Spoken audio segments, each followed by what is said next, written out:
L'indépendance financière en 10 conseils. Introduction. L'indépendance financière n'est-ce pas une condition indispensable de la liberté? Pouvoir subvenir à ses besoins essentiels, se loger, se nourrir, et faire ses propres choix de vie, de loisirs, de voyage, sans dépendre ou attendre de quiconque. L'indépendance financière est une étape de la vie de chacun, quelle que soit sa situation, étudiant, salarié, indépendant, chômeur, son âge, son genre ou ses origines. Toutefois, dans un contexte difficile de crise économique, décrocher un emploi devient un parcours du combattant, sans parler de la nécessité de rembourser ses dettes. Par exemple, beaucoup veulent s'affranchir d'un schéma traditionnel pour lancer leur propre activité indépendante. Toute l'idée de cet audio est de vous aider à répondre à la question comment être indépendant financièrement, en vous donnant quelques conseils. N'attendez pas que quelqu'un d'autre le fasse. Créez votre propre opportunité. Définition de l'indépendance financière. Non, nous n'allons pas vous donner un cours théorique sur la finance. Concrètement, l'indépendance financière consiste à s'approprier ses propres finances. Vous disposez d'une trésorerie fiable, avec des revenus réguliers, qui vous permettent de vivre la vie que vous voulez. Ces revenus peuvent être actifs, vous devez travailler tous les jours sur votre projet pour générer ce chiffre d'affaires, mais vous pouvez également mettre en place des revenus passifs. Ces derniers, que l'on appelle souvent seed money, nécessitent un peu de stratégie et de travail au départ, mais peuvent à la longue faire un bon complément de revenus. La plupart des entrepreneurs à succès ont une bonne indépendance financière grâce à un bon mélange de revenus actifs et passifs. L'indépendance financière par définition signifie aussi de ne pas être accablé de dettes, de ne plus avoir à s'inquiéter en permanence du règlement de ses factures. Dans la meilleure définition qui soit, l'indépendance financière, c'est pouvoir réaliser ses rêves et se faire plaisir. Enfin, vouloir être indépendant financièrement, ce n'est pas seulement vouloir augmenter ses revenus, mais également vouloir planifier sa situation financière sur le long terme, pour anticiper les jours difficiles, les pépins éventuels, sa retraite, etc.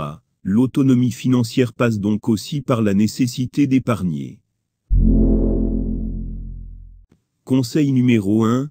Comprendre où vous en êtes pour devenir indépendant financièrement. Vous ne pouvez pas atteindre votre indépendance financière sans connaître votre point de départ. Même si cet exercice peut s'avérer être déprimant, il faut partir d'un constat de réalité pour prendre la bonne direction. Faites le point sur vos économies et sur vos dettes éventuelles, prêts, mais également l'argent emprunté auprès de la famille ou des amis au fil des ans. Ensuite, il faut ajouter les paiements mensuels récurrents, votre salaire et compléments de salaires éventuels. Faire le total pour définir votre situation actuelle et vous fixer de nouvelles perspectives. Conseil numéro 2. Regardez l'argent positivement. Les mots dette, épargne, retraite, économie peuvent faire peur et décourager à se lancer activement dans la gestion de ses finances. L'argent est souvent tabou en France, assimilé à quelque chose de négatif, un problème, un fardeau à porter, un sentiment de honte parfois. On ne va pas crier sur les toits que l'on gagne bien sa vie, surtout dans les moments difficiles. Le travail est encore souvent vu comme un mal nécessaire en France. Si on aime son travail, on vous dira sûrement que tu as de la chance, il est cool ton travail, ou mais c'est parce que tu ne bosses pas vraiment. Non. L'épanouissement au travail n'est pas la norme. Et encore moins, si vous gagnez beaucoup d'argent en aimant votre travail. Mais pourquoi le travail devrait-il être nécessairement une corvée? Pourquoi avoir honte de vouloir gagner de l'argent et devenir indépendant? Regardez l'argent de façon positive, en tant qu'opportunité que vous méritez. Pour connaître l'autonomie financière, considérez l'argent comme un outil qui vous aidera à réaliser vos rêves, à être fier de vous-même, et à vivre une vie sans stress dont vous pourrez profiter. Voir l'argent de manière négative équivaut à saboter inconsciemment vos chances de le gagner, et de le conserver. Conseil numéro 3. Écrire vos objectifs. Pourquoi avez-vous besoin d'argent et d'autonomie financière? Que vous soyez encore étudiant, salarié en reconversion professionnelle, que vous souhaitiez créer votre propre activité d'indépendant, ou simplement arrondir vos fins de mois, il est essentiel de connaître vos objectifs, et de les fixer. Chacun a ses raisons de vouloir devenir indépendant financièrement, ne pas dépendre de l'argent de quelqu'un d'autre, déménager de chez ses parents, avoir un projet d'achat immobilier, se débarrasser de ses dettes, faire un grand voyage, quitter son emploi, et être son propre patron, travailler de chez soi. Chaque situation est différente et légitime. Atteindre son autonomie financière exige de la motivation et du travail.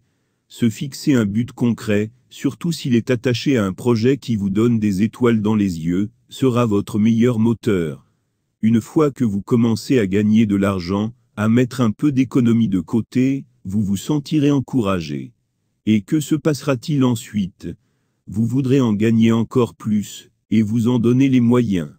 Avant de vous demander comment être indépendant financièrement, fixez-vous des sommes concrètes. Quel chiffre d'affaires souhaitez-vous atteindre dans 6 mois? Pour combien de revenus réels? Combien pensez-vous réinvestir dans votre business? Combien souhaitez-vous mettre de côté dans ce délai? Vous pourriez ne pas accomplir tout ce que vous voulez en un mois. Mais l'horizon d'une année vous permettra certainement de progresser sur vos objectifs. Assurez-vous de lier chaque objectif, revenu, épargne, crédit, à un chiffre précis à atteindre. En sachant exactement ce que vous voulez réaliser, il est beaucoup plus facile d'atteindre son indépendance financière. Conseil numéro 4. Suivre vos dépenses. Une étape importante vers votre autonomie financière consiste à suivre vos dépenses. L'utilisation d'applis, comme Bankin, vous aide à gérer votre budget efficacement. Ces outils vous permettent de savoir combien d'argent vous dépensez, dans quelle catégorie vous avez trop dépensé, de fixer des plafonds à ne pas atteindre, de prévoir votre solde fin du mois, de gérer vos différents comptes, de suivre votre épargne. Ce type d'outil aide à rester concentré sur vos objectifs, et incite à créer plus de revenus passifs, par exemple, pour atteindre les différentes étapes vers votre autonomie financière. Conseil numéro 5. Mettre de l'argent de côté en priorité. Un conseil à appliquer au maximum consiste à mettre une somme définie d'argent de côté avant tout, avant même de payer vos factures par exemple.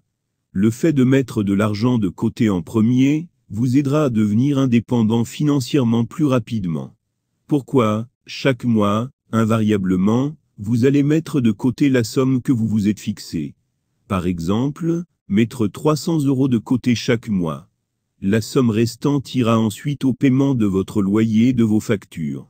Et si vous n'avez plus assez pour couvrir vos dépenses, alors vous serez obligé de trouver un complément de revenus. Quoi de plus convaincant? En vous payant en premier, vous vous garantissez de mettre toujours de l'argent de côté et d'investir dans votre indépendance financière.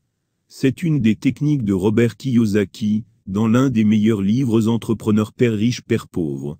En faisant l'inverse, c'est-à-dire en payant vos factures, et dépenser en premier, vous n'aurez plus que le reste, qui sera sans doute insuffisant pour vous permettre de devenir indépendant. Vous pouvez également procéder autrement, pour épargner en priorité. Par exemple, si votre entreprise a un programme d'épargne retraite, vous pouvez demander chaque mois qu'une partie de votre salaire soit retirée pour votre épargne.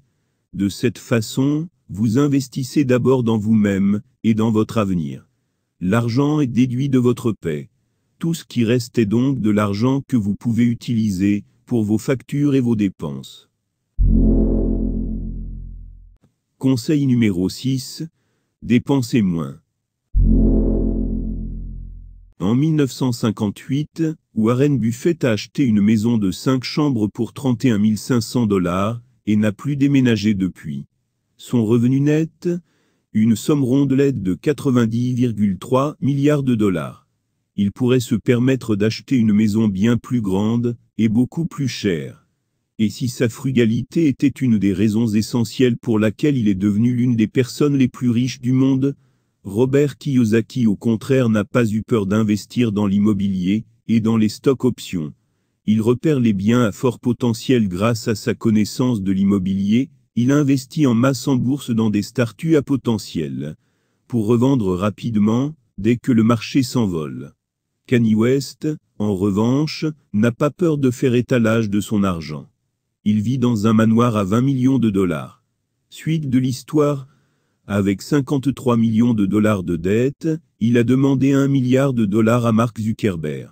La différence entre les trois hommes, Buffett n'a pas dépensé plus que nécessaire, Kiyosaki a investi sur des opportunités qu'il maîtrise, et Kanye West dépense l'argent qu'il n'a pas.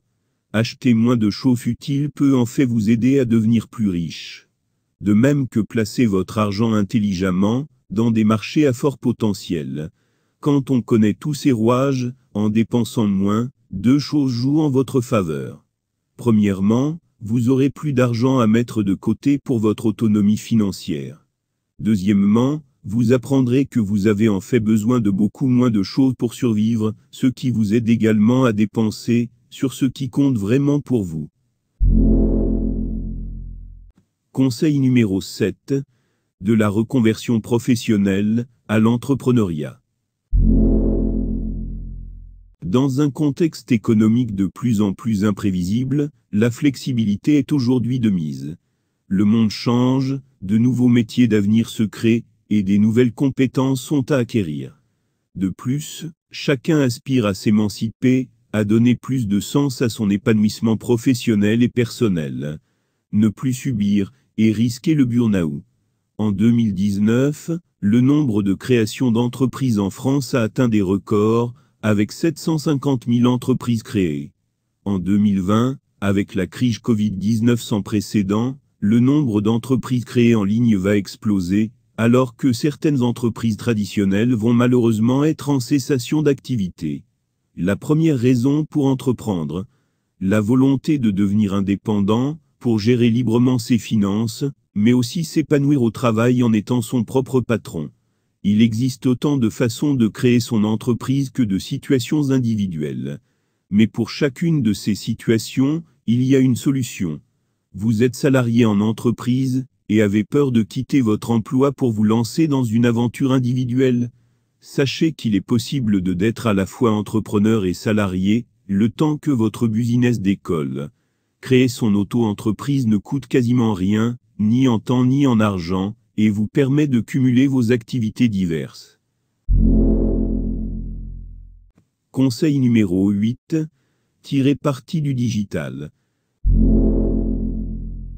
S'il y a bien un Eldorado pour les entrepreneurs motivés souhaitant acquérir leur indépendance financière, quelle que soit leur expérience et leur situation actuelle, c'est le digital.